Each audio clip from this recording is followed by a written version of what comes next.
Tonight on CBC Vancouver News. Hospital burnout, why some healthcare workers are feeling responsible for sick COVID patients. Also, COVID cases declining, but BC still struggling when it comes to the number that matters the most. And we're probably saving $5,000 to $10,000 a year on our groceries. How some British Columbians are saving big bucks. Buy one, get one free. As the cost of food rises.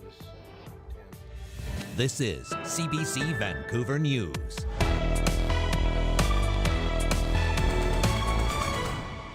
Good evening and thanks for joining us. 4 months after a wildfire destroyed the town of Lytton, most residents are still displaced from their homes. This week, a recovery plan is finally in the works, but as the CBC's Brady Strachan reports, a few people have already started rebuilding. Sorry? You want to grab this, take it down?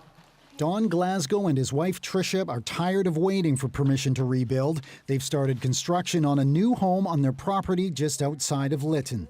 This is a house that's being built on love, friendship, and community, quite frankly. That was the end of the greenhouse. The couple lost everything in the June 30th fire. They hope this concrete home will withstand any future wildfires, but they know not all of their neighbors will follow their lead. A lot of the older people won't be back. You know, that's the bad part. And we've already known 3 friends that bought outside of Lytton. A few kilometers away, Lytton is still a disaster zone. Burnt-out buildings line the main street through the village. The fire started in Hobo Hollow. Mayor Jan Polderman says despite what the village looks like, there is work going on behind the scenes. I think many people are frustrated with the rate of progress. This week, the village finally released its proposal on rebuilding.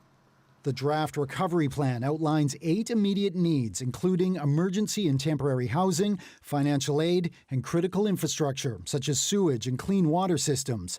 But paramount is the need to remove fire debris and possible environmental hazards from the rubble before residents can return safely. Some of that demolition work has started, and there's now government support to complete the job. The province announced funding to transport and dispose all of the debris from the more than 150 homes and businesses lost in the fire. The government is also extending emergency supports until next spring for people who have lost everything. Back on their property, Thorpe and Glasgow are eager to finish their home. They hope to move in this winter. Determination. What else are we going to do? We have no choice. I mean, what are we going to do if we don't rebuild and get on with it? A sentiment many here share. Brady Strachan, CBC News, Lytton, British Columbia.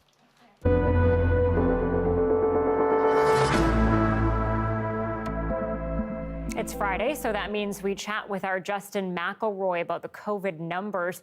Justin, another 9 people have died since yesterday. That brings the total to 194 for all of October in BC. How does this compare with the rest of the pandemic? Yeah, we're going to end up having more than 200 deaths because of COVID-19 in BC this month. That will make it the 3rd deadliest month of the entire pandemic in this province. And if you look compared to other waves, you can see we're now at a point for the last few weeks where we've had a higher amount of weekly deaths than we did at any point during the 3rd wave during the spring. And that's a chart in the pandemic, and that's been a progression that's actually different than a lot of countries in the world. And I'll show you a different chart now to point out how this compares every state, province, and country in Western Europe with at least 5 million people and their deaths per population since Labor Day. Now, you notice the red, those are all U.S. states. The yellow are all countries in Western Europe. For a long time, BC was doing better than literally anyone in this chart. The provincial government talked about it a lot. Stories were written about it.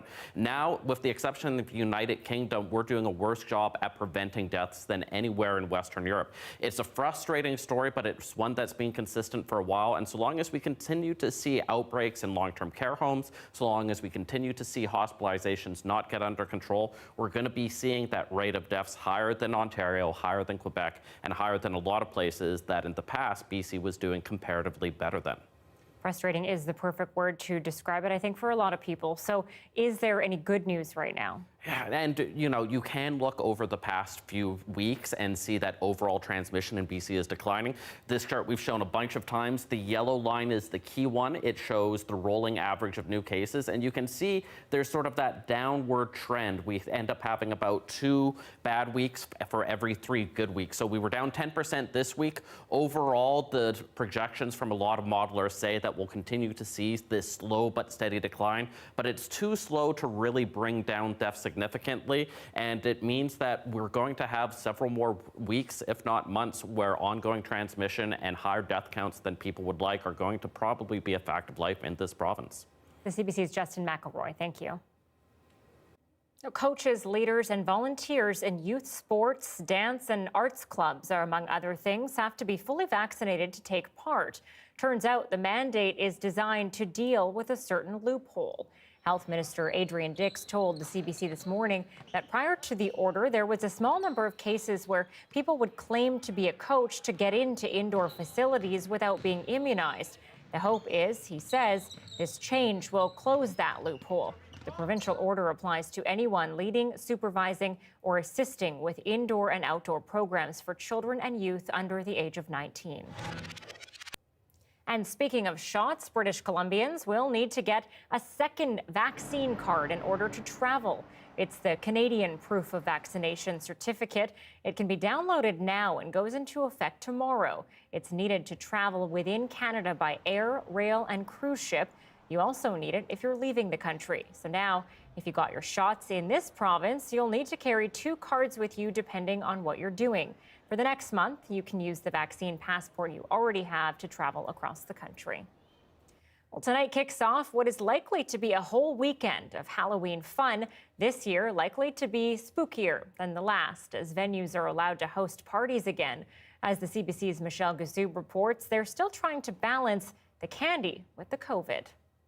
3 great parties to kick off Halloween properly this year. It's one of the biggest party nights of the year, and the first since a majority of COVID restrictions have lifted. The most important thing is to be able to give our guests an experience that resembles what pre-COVID nightclub, would look like, and we'll finally be able to do that. Nightclubs and bars can operate at full capacity this weekend. Still, there will be vaccine card checks at the door, masks when you're not in your seat, and while you can mingle, you still can't dance. If you start spontaneously breaking it into dance, well, that might seem like fun. It's against the law, and the staff will ask you to stop. Last year on Halloween night, crowds flooded onto the Granville Strip after venues closed early, a scenario venue operators and police are hoping to avoid. We will have extra police officers out around the city, and in particular, we will have them out on Granville Street in our Granville Entertainment District. This year, we're back to normal serving hours, 2, 3, 4 o'clock in the morning. And we expect people to stay inside and have fun, and that way we're going to be able to manage those situations much better. And there are hopes that if Halloween goes smoothly, it will open the door for more safe partying in the future. I expect we're going to have a lot of fun weekends leading into the holiday season, where we'll probably get back to things like dancing as well. So we expect this is going to be the start of some good things as we gradually lessen protocols. And if you're in for some good old-fashioned Halloween fun, trick-or-treating outdoors is your safest option for children who still aren't vaccinated.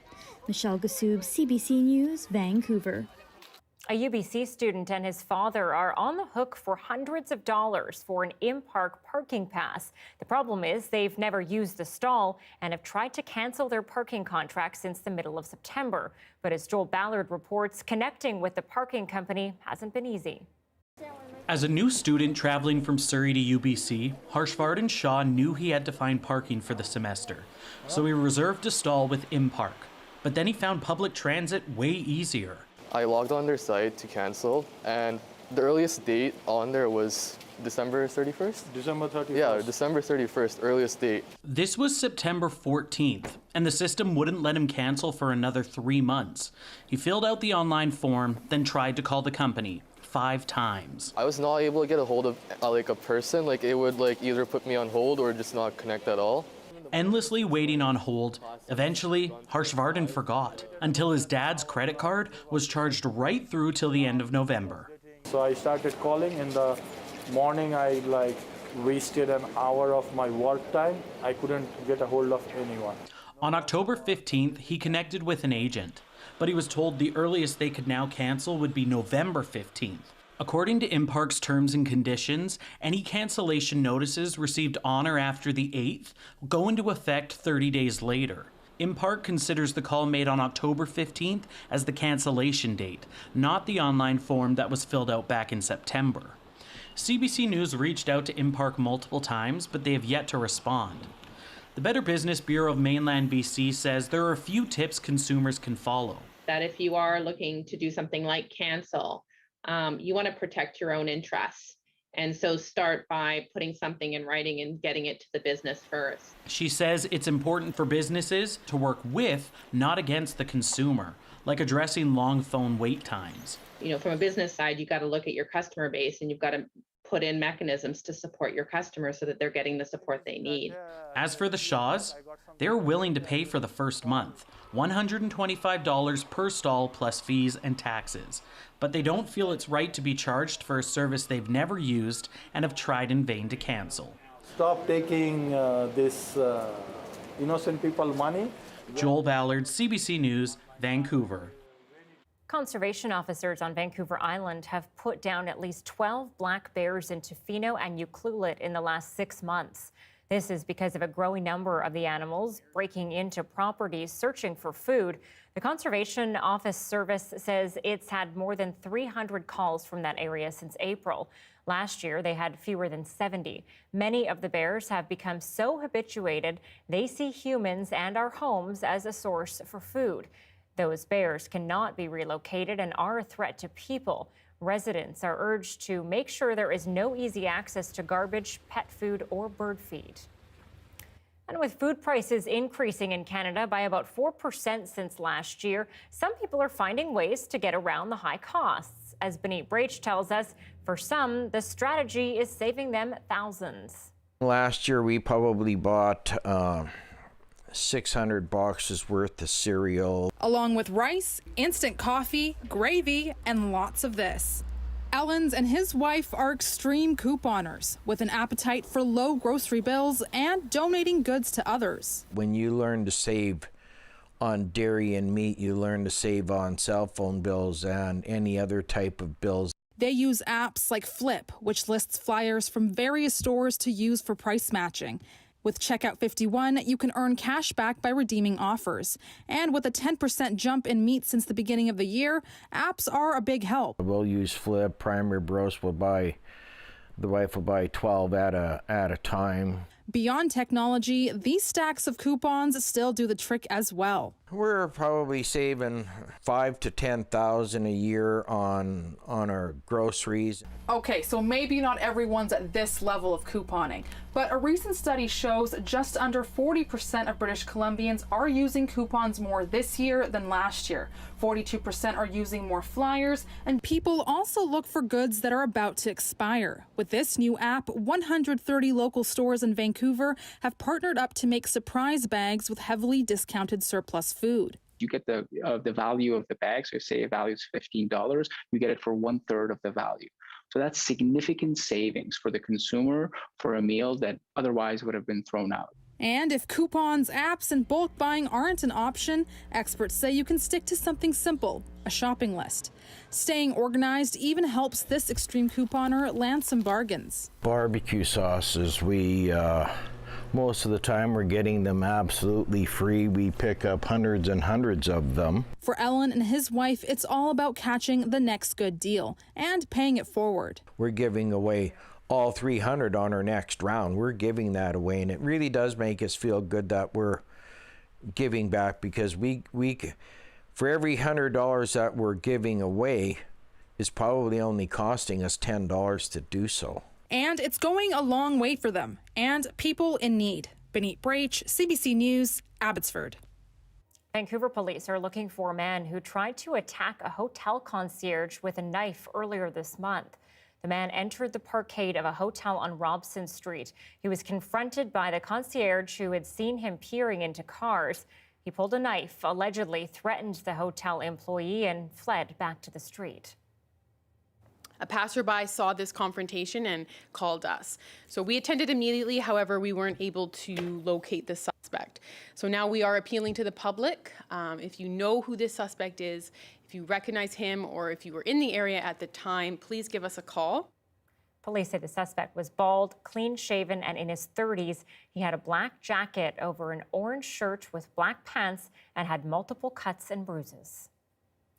A Richmond lawyer is banned from practicing law for a year. She's been found guilty of professional misconduct that facilitated the theft of millions of dollars in clients' money.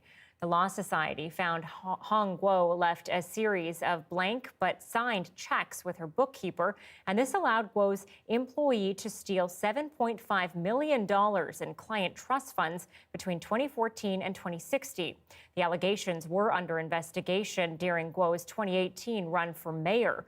The Law Society pushed for Guo to be disbarred, but ultimately she's been suspended for a year. Her suspension takes effect in December. The lands formerly known as Riverview are welcoming new patients with mental illness and addictions. The Redfish Healing Center is replacing the Burnaby Center for Mental Health and Addiction. The new center offers 105 new beds. This goal is to help people with the most complex mental health and substance abuse challenges. The facility will offer different levels of care, allowing people to progress as their needs evolve. It is person-centered, family-centered, trauma-informed, culturally safe care that supports recovery. What makes this model unique is that it recognizes each person's needs and strengths are different and offers care pathways to meet a wide range of needs. The new center will be a hub for research, education, and virtual care, and work done here will help build mental health care capacity across BC. Major League Soccer is launching an investigation into the Vancouver Whitecaps following allegations of sexual misconduct against former coach Hubert Busby Jr. This while Bob Berarda, another coach, is set to be tried for multiple counts of sexual misconduct. Now, before the news of the MLS investigation broke, we spoke with a former player who says the Vancouver club and its leadership must be held accountable. If people are shocked, they have not been paying attention. I'm disgusted that another coach, behaved in this way and took advantage of the power dynamic between a coach and an athlete. But I'm not at all surprised that it happened, and I'm not surprised at how it was handled by the organization. For myself, it's different emotions on different days. There's sadness and anger, a lot of anger, frustration, and like, what will it take? So as a fan, I would not be comfortable supporting an organization like this. As a parent, I wouldn't be comfortable with my child having any involvement with the Vancouver Whitecaps. And it makes me really sad to say it. When I got the opportunity to play for the Vancouver Whitecaps,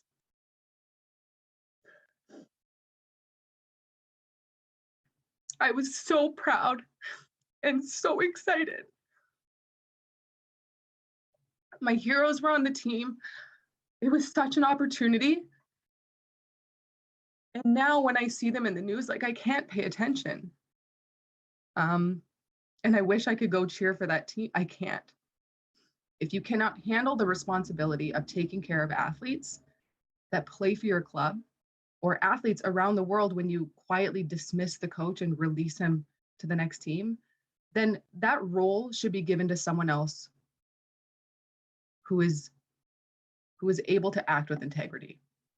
So I'm hopeful that changes are coming in the future. I'm impatiently waiting to feel secure that, should my nieces and nephews progress to the level that I got to play at, that they will be safe. I'm hopeful. Eden Hingwing played with the Whitecaps and under-20 national team from 2006 to 2008. 6 people have been rushed to hospital, including 2 in critical condition after a fiery multi-vehicle crash on the Coquihalla Highway this morning. Witnesses say a semi-trailer heading north crossed both lanes of Highway 5 near Larson Hill just before 11 a.m. A pickup truck hit the cab of the semi. A small passenger car then rear-ended the back of the pickup truck and caught fire. 2 air ambulances responded along with 5 ground paramedic crews. Heavy snow had been falling on the highway at the time of the crash. Meteorologist Johanna Wagstaffe is here now. And Joe, things looking pretty darn good, aren't they, for trick-or-treating? I am so glad, Anita, that we've got such a rapid clear out. You just have to think about the layers, not the waterproofing for Halloween this weekend. And we've got a few tricks and treats up our sleeves in the weather forecast front. It's a beautiful evening out there. Let me take you through the big picture. High pressure rapidly building in behind that atmospheric river. That was the same one responsible for 20 to 30 centimeters at the summit of the Coquihalla. That's actually crossing over the Rockies, bringing the first big snowfall to southern Alberta tonight. But high pressure will keep skies clear and cool overnight. Quick look at the temperature trend for the long range forecast. Not moving much. This is straight model data, so it might be a little generous with our afternoon highs, but I'm thinking we'll be around 10 to 12 degrees for the foreseeable future. Taking you through the skycast. Saturday morning, tomorrow morning, we may see some high clouds sneak in nice and early. Look at that, though, clearing out for a gorgeous Saturday, and we'll keep the clear skies going through Sunday as well. Pretty much no clouds to speak of over the next 48-hour period. It'll be nice and crisp as well. But Anita, I've got something exciting that I'm going to tell you about coming up later on in the show. Those clear skies giving way to a pretty good chance to see the auroras. So I'll tell you more about that coming up in a bit. Oh, I hope to catch it. Thanks, Joe. You're welcome.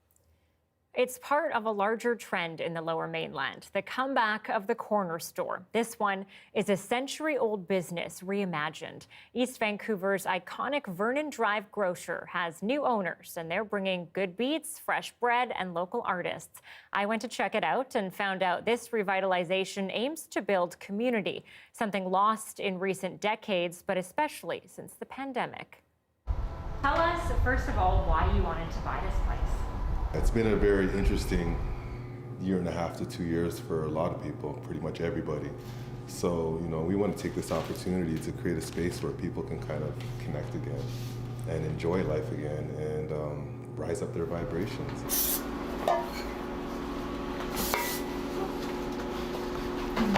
With this space here, we're creating an opportunity for a lot of people to be seen and heard.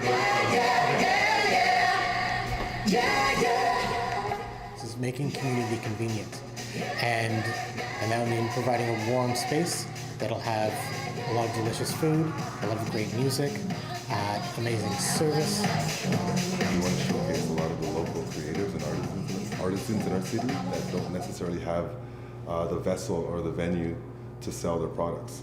So each of you brings something different to Rise Up Market. What I've learned a lot is that, separating people actually allowed people to really value and appreciate what they have in each other.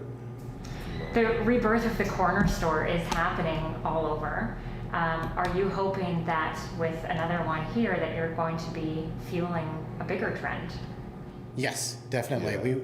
Yeah. We want to create an absolutely new narrative of what it means to shop at a convenience store. And I also noticed up front you have a little arcade game. Yeah, that was something that Rags and I decided to bring in. We're big kids at heart, and again, we're across from the school, and I have children, so we thought we'd bring in something simple and classic for them to play. It's a very simple game, and it's just, it's a good way to pass the time. Oh yeah, this is awesome. Take your mind off whatever might be stressing you in life and just kind of escape for a little while and have fun. Oh my gosh, I forgot how much fun this is. Yeah, I'm telling you, it's addictive. Oh no! Nice. The federal government is appealing a federal court ruling that would compensate children taken from their home communities. But in a surprise move, they may not go to the courts after all. The attempt at a deal next.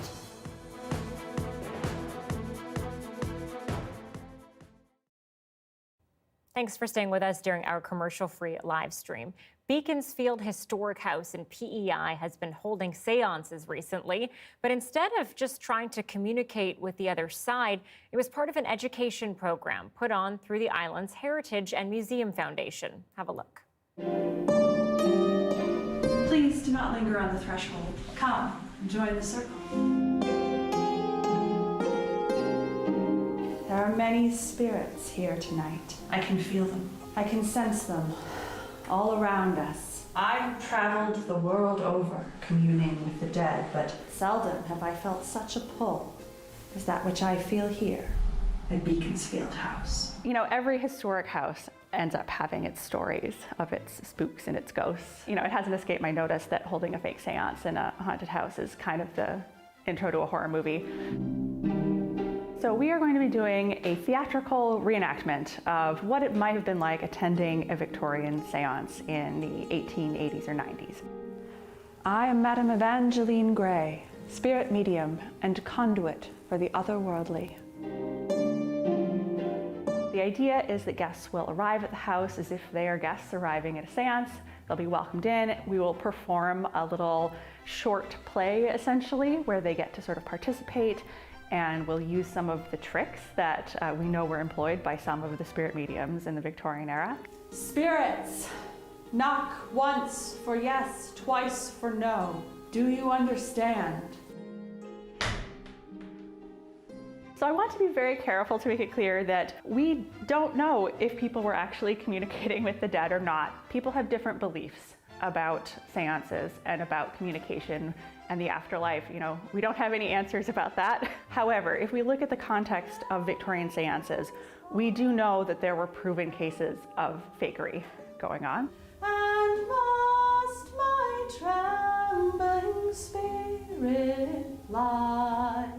After the little theatrical experience, we'll have a talk back where we talk about the history of seances, the sort of social impact that they had. Medical science was still just stabbing in the dark for most of the 1800s. I mean, they still believed in the humors through most of the 1800s. So death was just a very real presence for people. And I think that that idea of talking to the dead became very appealing to them. I really hope that the spirits will understand we're just trying to get the public interested in visiting the house and have a unique experience in the space. You know, it is my utmost hope that we will have no actual spirit manifestations at the seance.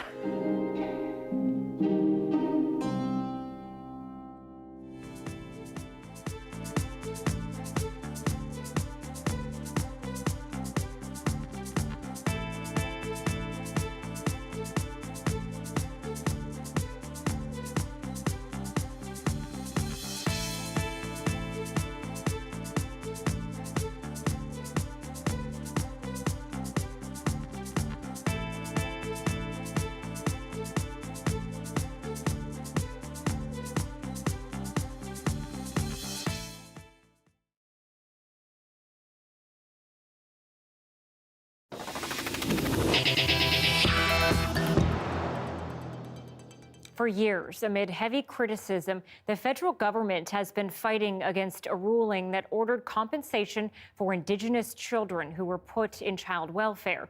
Today, its latest appeal was filed, then paused as everyone heads to the negotiating table. As Olivia Stefanovich explains, frustration continues to build among those caught in the middle. Tessa Quachigan's first memory is being pulled away from her mom at the age of 2. I can still feel that car seat coming down sometimes and the felt that was on it, you know. Years later, her own son was also taken into child welfare, then eventually returned after Quachigan battled Child and Family Services. It's frustrating. It's really frustrating. And why, she says, the ongoing legal fight around compensating Indigenous children is personal. When they start to recognize what these effects have and like the empowerment they could give so much youth, once they understand that, they can really make this nation a different place. The federal government is temporarily pausing litigation to negotiate compensation. We're going to work like hell during the next 60 days. If no deal is reached, it's back to court. This has the potential to be messy, but messy is good. That would resume an appeal. Ottawa filed against a federal court ruling upholding a landmark Canadian Human Rights Tribunal order. It isn't the position that we want to be in, and certainly it doesn't help with reconciliation. But we're doing something that we think is right. The tribunal found the government discriminated against First Nations children by underfunding the on-reserve child welfare system, ordering the government to pay $40,000 to each child who went through the system from at least 2006, along with their parent or grandparent. This is a really sad day, and it's going to have significant impact on the ability of Indigenous people to work with this government. Ottawa doesn't like the tribunal's one-size-fits-all compensation plan and wants to set up one system to also cover people not included in this case. I want to see if it's a real serious offer to end the discrimination. Cindy Blackstock will be negotiating at the table. She filed the original human rights complaint 14 years ago. If not, we'll go to the courtrooms again, because that's where we've been successful. We've learned more about the sexual assault scandal that has shaken the hockey world. This week's damning revelations have already cost several former Chicago leaders their current jobs, but not the man who now runs the Winnipeg Jets. Cameron McIntosh tells us why he won't be disciplined and what people think about it. As the 2010 Chicago Blackhawks celebrated winning the Stanley Cup on the ice, a decade-long off-ice scandal was just starting. A cover-up of a sexual assault complaint made by then-player Kyle Beach against video coach Brad Aldrich, as the Hawks focused on winning the Cup. Then assistant general manager Kevin Cheveldayoff, now Winnipeg Jets GM, was one of a handful of team managers who knew of the complaint, but now is the only one absolved, surprising many hockey fans looking for accountability. Wow, that's surprising. Huh. Well, I think there may be some backlash. You can make two cases for it, right? We don't know. And yes, they're keeping the boys club going, or that's the proper analysis. After a meeting in New York, NHL Commissioner Gary Bettman said Cheveldayoff was not in charge and not responsible. In a statement, Cheveldayoff praised Beach. We can all use his courage as an inspiration to make hockey a safer space for anyone that wants to play the game. Beach says he's speaking out for change. Truth has come out that the people in the appropriate positions will take action. So far, action amid growing anger has been resignations of the Blackhawks general manager and former coach. There's a move to take Aldrich's name off the Stanley Cup. But real accountability goes much further, says this expert in athlete abuse. It's too late in the process. We should be asking the questions, how do we ensure that these things never happen again? Victims advocate Sheldon Kennedy says for Cheveldayoff and other NHL leaders, that means taking the fear of reprisal out of speaking out. And I think if they can show that and be genuine about it, then, there might be room in the league for them. The NHL has a league-wide system for reporting abuse. The test, say advocates, is making people feel safe enough to use it. Cameron McIntosh, CBC News, Winnipeg. It's a small hospital in a small community, but a COVID outbreak among its halls are leaving the health system reeling. We hear from a doctor in Smithers next.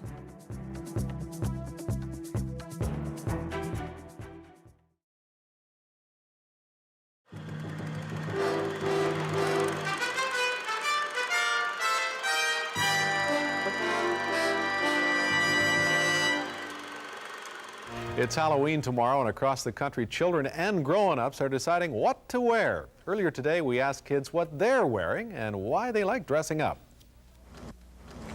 And like you can imagine your other different things instead of just a plain ordinary person.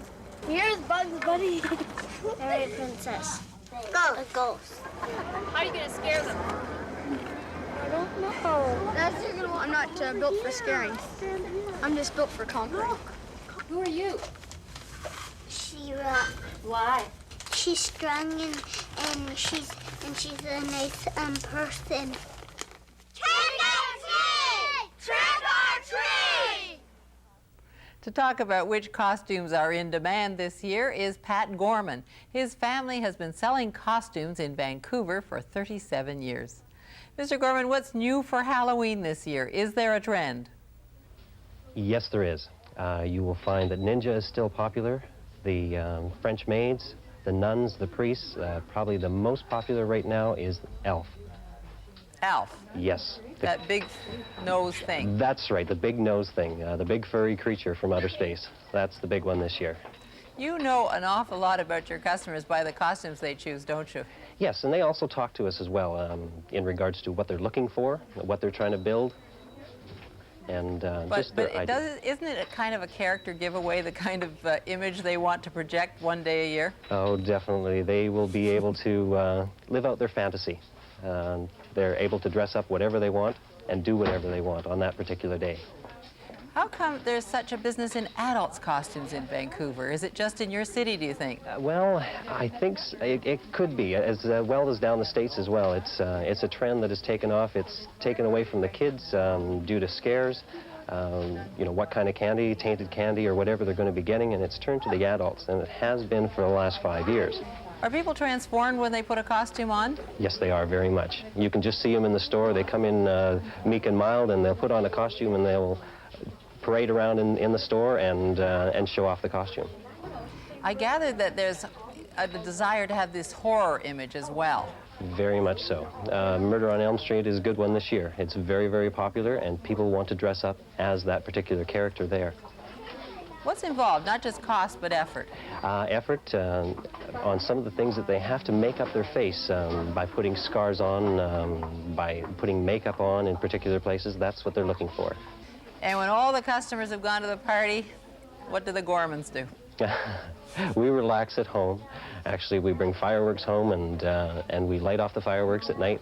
And everyone in the whole block, it's been a tradition. They just drop by. They know at about 8:30 we are going to be lighting off fireworks, and that's how the Gormans celebrate. And you wouldn't be caught in a Superman costume for anything on earth? No.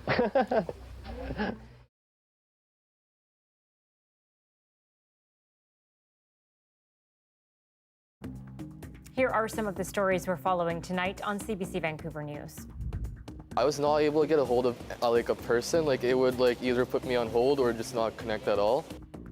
More backlash against ImPark. A 17-year-old UBC student says the parking provider failed to abide by its own terms and conditions and continued to charge monthly fees even after he canceled his contract in September. He's been charged the extra money and can't get in touch with ImPark. CBC News hasn't been able to connect either. A fire that's been burning for nearly a week on the container ship anchored off Victoria's waterfront has been put out. The shipping company will now start cleanup on the ship. 109 containers fell off of the ship and some have washed up on shore. Others have sunk to the bottom of the ocean. And while COVID numbers are decreasing here in BC, the number of people dying remains stubbornly high. Hospital and long-term care outbreaks may be to blame as the province struggles to stamp out flare-ups. The U.S. FDA has approved the Pfizer COVID vaccine for children between the ages of 5 and 11. Vaccinating younger children against COVID-19 will bring us closer to returning to a sense of normalcy.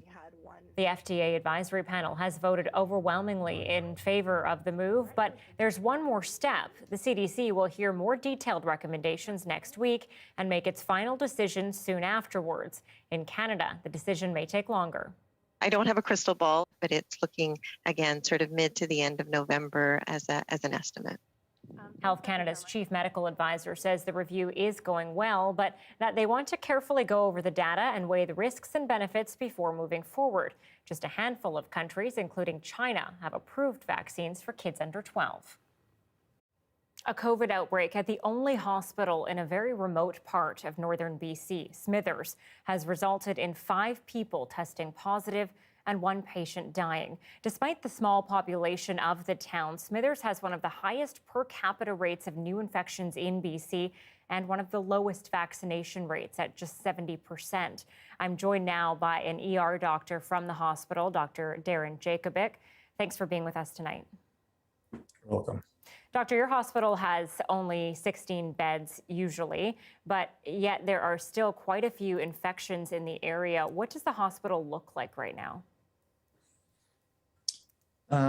Today and for the last, almost 2 months, there's always some people on high flow oxygen in our hospital. I just checked now, there's 3 quite sick people on high flow oxygen on our ward, and there's a number that have recovered from COVID, and our emergency department, we're constantly on the lookout and isolating people to make sure they don't have it. So there's this slowed down process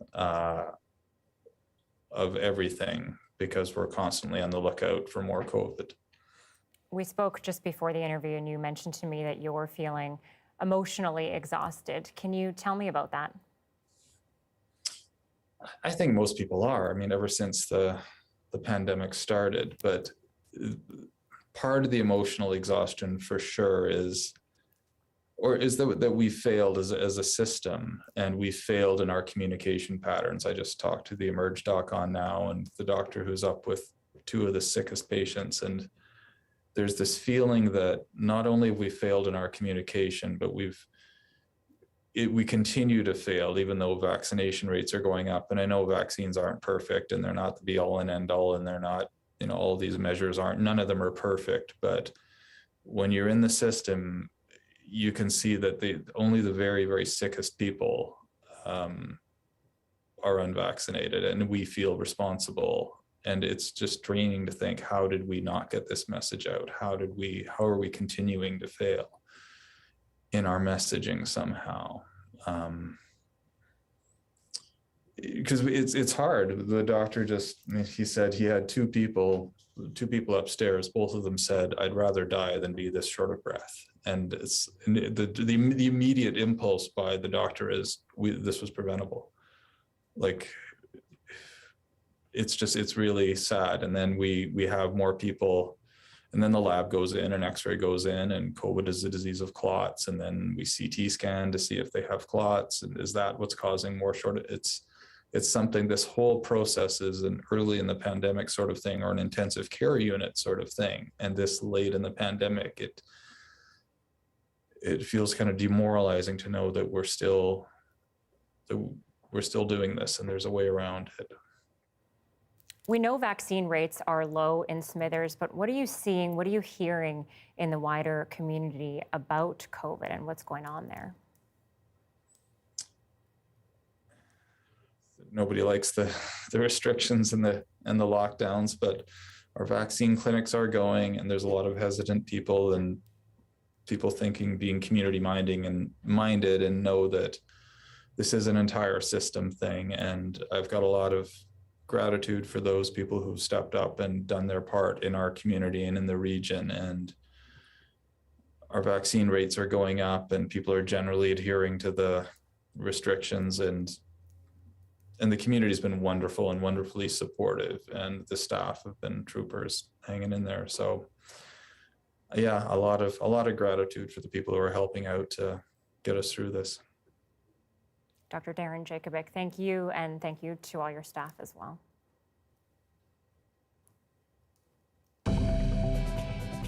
Sunny and gorgeous here on the South Coast. It's the East Coast's turn to have some wild weather. This is a live shot of Atlantic City tonight, where flood warnings are in place. Johanna looks at their weather and ours next.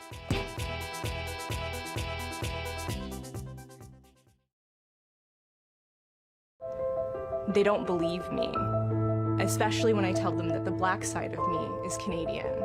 Black people in Canada are often seen as outsiders, as not Canadian, but when it comes to this particular area, Chatham wouldn't be Chatham without black people. Even before the Civil War, people thought of it as a colored man's Paris. They talked about the educational opportunities. Education was so powerful. Denied one in the South, you're coming to Canada, you've got freedom, you embrace it. Fugitive slaves would come here as well as free blacks because of the high black population that was in the Chatham area. Black people were the people who built and founded and did some of the initial groundwork in these areas. Everything wasn't rosy, and it just never will be. As time went on, things actually got more and more segregated over the course of the 19th century. You wouldn't think that there would be that, discrimination, but there was quite a bit because of their color of their skin. They were denied. Actually, it was the first time that racism has ever been on a ballot in the court system in Canada. It's empowering to know where you have come from, but it's more important to have a plan and to focus on where you want to get to.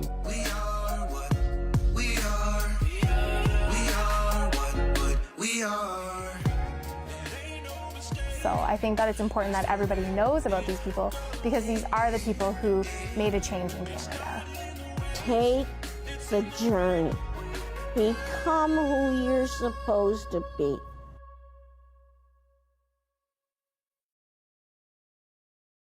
Oh, the best one. Look, it's number one, too. Look at that. Midget, dwarf, little person, what should I call you? I'd like to be called Alan. I prefer my name, Brett. True story, a guy did a bar once, sat down next to me, puts his arm around me, he's like, so man, what do I call you? And I looked him square in the face, I'm like, Colin? What's your name? Yeah, what's your name? I would say little person is the most PC, nicest way to call us. Dwarf is one of those that's iffy. I like dwarf. I don't know, do you like dwarf? Yeah, it's fine. I like dwarf. Guess, yeah. I don't really like dwarf. I feel that it's got too much of a Disney aspect connected to it. Little person's accepted. I prefer dwarf. Midget is completely offensive. Midget's an absolute no, though. Never say that. You really wouldn't say dwarf, and you definitely wouldn't say the M word. It's a derogatory slur. Midget originally came when P.T. Barnum started sideshows and freak shows. People with dwarfism were oppressed and exploited in freak shows. Any oppressed group must find their own self-identification. We as the little people community need to take control of the M word.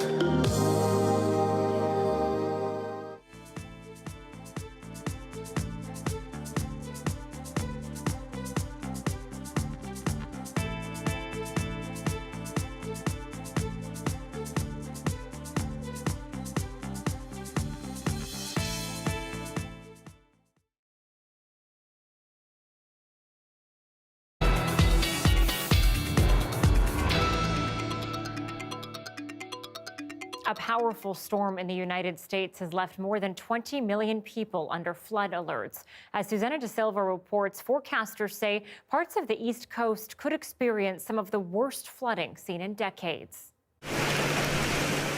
The water is coming, and forecasters say there will be a lot of it. Places like Philadelphia, Alexandria are already seeing streets flooded. Sandbags are being distributed to residents and businesses, and they are trying to do what they can throughout the day before the high tide, which is expected in the afternoon. 20 million people are on alert, and these are in some areas that do see flooding, but it is the severity of that flooding that is expected that the forecasters are warning about. The National Weather Service saying it could be the worst since Hurricane Isabel back in 2003. With the potential for 2 to 4 feet of flooding. Also going to see more rain, high winds expected today. Now with, of course, so much conversation about climate change and COP26, some pointing out that rising sea levels can mean that extreme events like this can have even more devastating consequences. Now this comes as other parts of the East Coast, like Massachusetts, are still cleaning up from the first nor'easter of the season that was declared a cyclone bomb. It brought 2 to 8 inches or 50 to 100 millimeters of rain, as much as some places normally see in a month. At one point on Wednesday, there were 500,000 people in Massachusetts without power. There are still tens of thousands without. 3/4 of some communities don't have any power yet, and some residents are being told not to expect power back until tomorrow. There is another storm expected today. It is not supposed to be as bad as the one earlier this week, but will, at the very least, complicate those cleanup efforts. Susanna De Silva, CBC News, Washington. Let's bring in meteorologist Johanna Wagstaffe now. And Joe, I know you're about to tell us about something, and I'm really excited, hoping that I get to catch it. Yes, Anita, I've got a different kind of storm to tell you about, a geomagnetic storm. The sun is active, and I know many of us across Metro Vancouver missed our shot a few weeks ago for the aurora borealis. But Anita, I think we've got another shot this weekend. Let me show you the forecast. This is from the Fairbanks University. There are several agencies doing solar forecasts like this. And you can see that green band that extends down across much of mid-latitudes. That's where the auroras are expected, or the forecast, as we head into tomorrow night. So it's a harder forecast than weather, I'll tell you that. Basically the sun has ejected, a solar flare has ejected coronal mass ejection that's headed towards Earth, but Earth is spinning, so it's hard to line up that timing with the timing that the electrons will get to Earth. But it does look like we've got a very good shot Saturday night. And watch as I take you through the forecast Here's Friday evening into, let's keep this going, into Saturday morning. Blue skies for the forecast in the afternoon, and for the overnight, clear skies. So if you're out Saturday night, just take a look up. If you can get out of the city, always a better shot. But Vancouver, typically, even in the outskirts towards Kitsilano, the North Shore, better shot than most major cities. So keep your eyes on the skies, and there is a lingering chance through Sunday night as well. But right now, Saturday looks like the peak. I'll be watching on Twitter if you want to glance over and see what the latest forecasts are as we head over the weekend. 4 for Prince George tomorrow, 3 for Williams Lake, and 6 down towards Kelowna. It's chilly. This high pressure system will bring morning temperatures around -2 for the interior with a wind chill.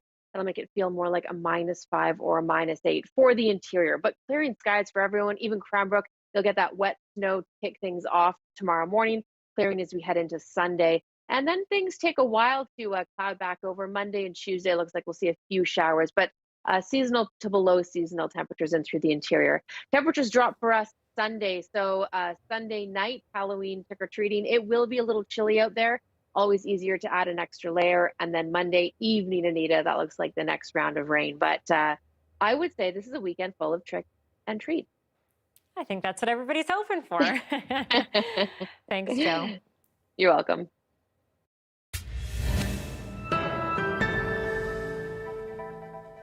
Canada's newly appointed Environment Minister, Stephen Guilbeault, is headed to the climate conference in Glasgow this weekend in his first international appearance since being on the job. And as Travis Dunraj reports, it signifies a change in Trudeau's willingness to push for climate targets. Adults and world leaders aren't taking this crisis seriously, and young people have definitely had to really step up and take the action that's needed.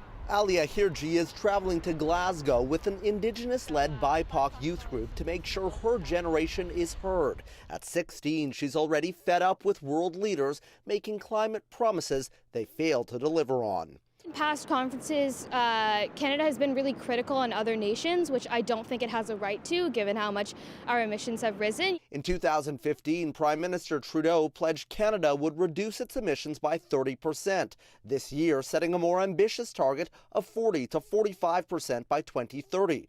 Enter new Environment Minister Stephen Guilbeault, a former Greenpeace activist. We have to go further, and we have to do it faster. But the fundamentals that we've put in place at home, carbon pricing that is rebated to Canadians, phasing out coal-fired electricity generation, and a clean fuel standard, those 3 measures alone, if adopted by the world, would go a long way to meeting the Paris targets. Elizabeth May has attended a dozen COP summits. She's going to Glasgow as part of Canada's delegation, looking for rich nations to take serious action, not just make promises to cut emissions. Why should anyone believe the wealthy, polluting countries of this planet anymore when we fail to deliver on any commitment we make? Hirji agrees, adding Canada and other G20 nations need to follow through on a promise to raise $100 billion a year to help poorer countries tackle climate change. This is a crisis that's going to affect the entire world, and so the entire world really needs to work together to act against it for present generations and future generations. It is, she says, the only way forward for youth around the world. The stakes couldn't be higher. Travis Dunraj, CBC News, Ottawa. How long could you twist a football on your finger? Not as long as this Abbotsford man, I'm guessing. His Guinness winning spin and other things he's hoping to put a spin on next.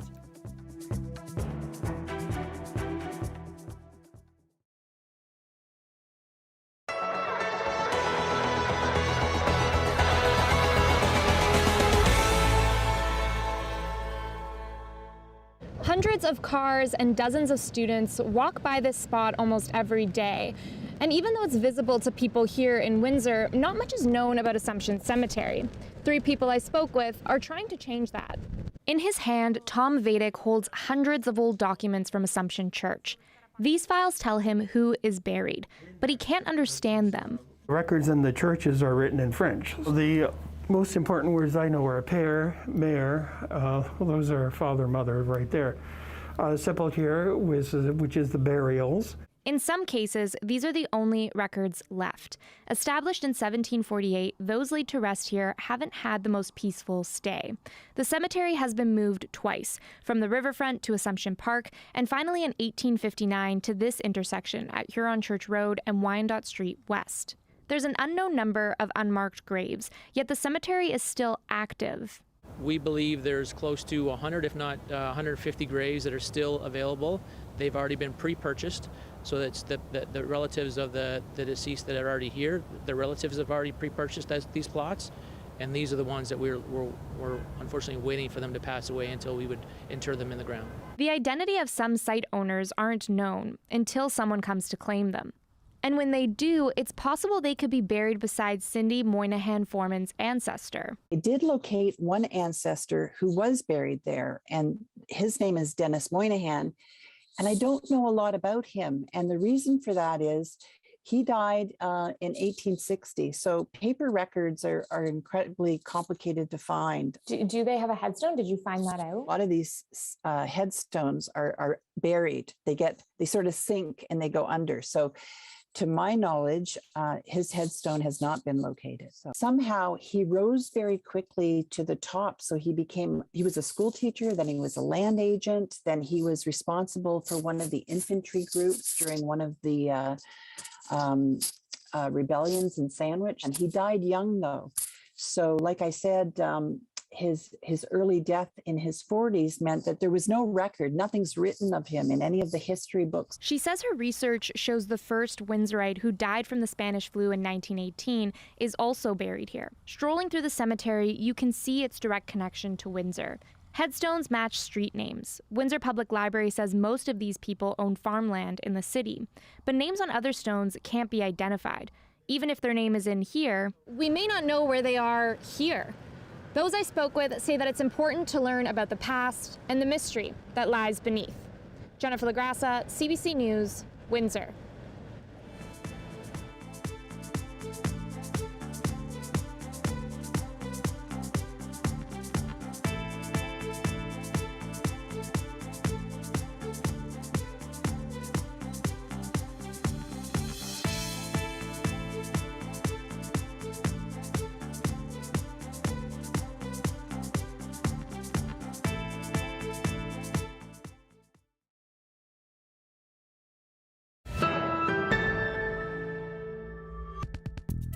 Thanks for being with us tonight on CBC Vancouver News at 6. We just want to remind you, if you're not already doing so, that you can watch us on CBC Gem. That's our free app. Check it out. And okay, we want you to take a look at this. An Abbotsford man has shattered the world record for spinning a football on the tip of his finger.